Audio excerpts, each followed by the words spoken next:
Betyli është e vendosur të mësoj çmimin që do propozoj Hashmeti për tenderin, sepse e di që në këtë mënyrë do të mundet të fitoj ende më shumë zemrën e Abdulkadirit. Tani më, Betyli e pranon vetes se ka rënë në dashuri kokë e këmbë me të, ndaj dhe është e gatshme të bëjë çdo gjë që atë e ndihmon apo e lumturon. Duke u përpjekur pafund që të mos fitojë dyshimet e Hashmetit, ajo arrin të mësojë çmimin fiks të tenderit, siç e kërkoi Abdulkadiri. Pa humbur fare kohë, Betyli e telefonon dhe i tregon çmimin, duke fituar kështu ende më shumë pëlqimin e tij. Më së e lumtur, Betyli mbyll telefonatën, ndërsa Abdulkadiri nxiton që t'ia përcjell Mehmetit. Tani më, ato e dinë se çfarë duhet të bëjnë për ta fituar atë tender, për të cilin Hashmeti është më së i bindur se do e fitojë vetë. Mehmeti e falenderon për bashkëpunimin dhe menjëherë nxiton për tek Zyleyha që t'i tregojë planin se si do operojnë për ta fituar tenderin, tani që e kanë të sigurt propozimin që ka bërë Hashmeti. Gjatë asaj kohe, në shtëpinë e Zyleyhas po zihet lufta për pak pushtet, mes Gafurit dhe Rashidit. Rashidi e ka shumë të vështirë të përtyp urdhrat e Gafurit, ndaj dhe përpiqet të ngrejë kokën, por jo vetëm. Rashidi pandet të therras pas vetes shumicën e punonjësve që Gafuri ka në menaxhim. Gafuri e mëson këtë fakt, u shkon pranë dhe u thot të gjithëve ato që meritojnë. Secili prej tyre qëndron në krah të Gafurit, përveç Rashidit, të cilit i ndorohet pozita e punës për shkak të gabimeve që sipas Gafurit bëri. I irrituar pafund, Rashidi shkon pranë Lutfijes. Ai provon të ankohet mbi Gafurin e ta padis atë, gjëra se po i bën padrejtësi, por nuk gjen dot mbështetje. Me shumë ëmbëlsi, Lutfia i rikujton Rashidit se tani më Gafuri ka një pozicion drejtues në firmë dhe se duhet t'i besojë se ai e di çfarë është më e mira për të bërë në shërbim të mbarvajtjes së punës.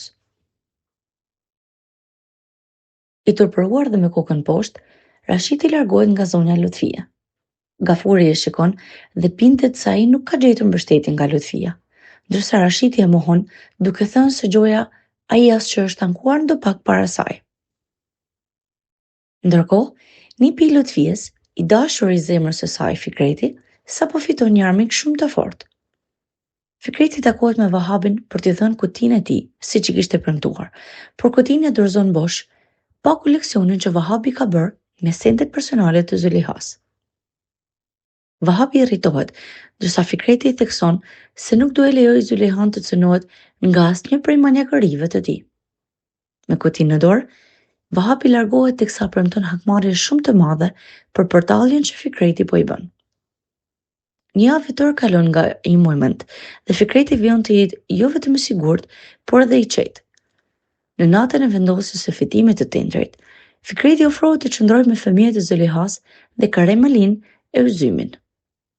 Punonjësit e shtëpisë e shikojnë me keqardhje që ai ende nuk ka formuar familjen e tij në një kohë që është aq i mirë me fëmijët, ndërsa Fikreti për vete shijon amanetet që janë lënë në dorë. Paralelisht, Zyleyha me Mehmetin i bashkohen eventit ku do të përcaktohet fituesi i tenderit. I bindur që fitoria i përket atij, ai kërkon me patjetër që të jetë shoqëruar nga Betyli, si një e dashur në moshë të re që për më tepër është nga një fis menam, si ai i amanve. Betyli përpiqet të rezistojë e të mos shkojë, teksa ankohet se gjoja nuk ndihet mirë me shëndet, por Hashmeti nuk pranon asnjë lloj justifikimi. Ai madje nevrikoset, urdhëron të vishet me fostanin që ai ka caktuar dhe i betohet se ajo do e besojë keq nëse ja diskuton më fjalën. Të gjithë njerëzit do të mblidhen në vendin ku do të zhvillohet përcaktimi i fituesit të tenderit. Abdulkadiri që e shikon Betylin pranë Hashmetit, nuk duron dot fare, ndaj edhe i shkon nga pas kur ajo merr rrugën për në tualet. Për një çast, ato shpëtojnë pa zënmat nga Hashmeti, i cili me siguri do i kishte vrarë që të dy. Së bashku rikthehen në tavolinë, me buzëqeshjen që Hashmetit nuk i ndahet për shkak të bindjes që ai ka në fitoren e tij. Ajo buzëqeshje, për pak minuta, do të ngrihet sepse fitues shpallet kompania Adman Yaman, ajo e Zyleyhas dhe Mehmetit.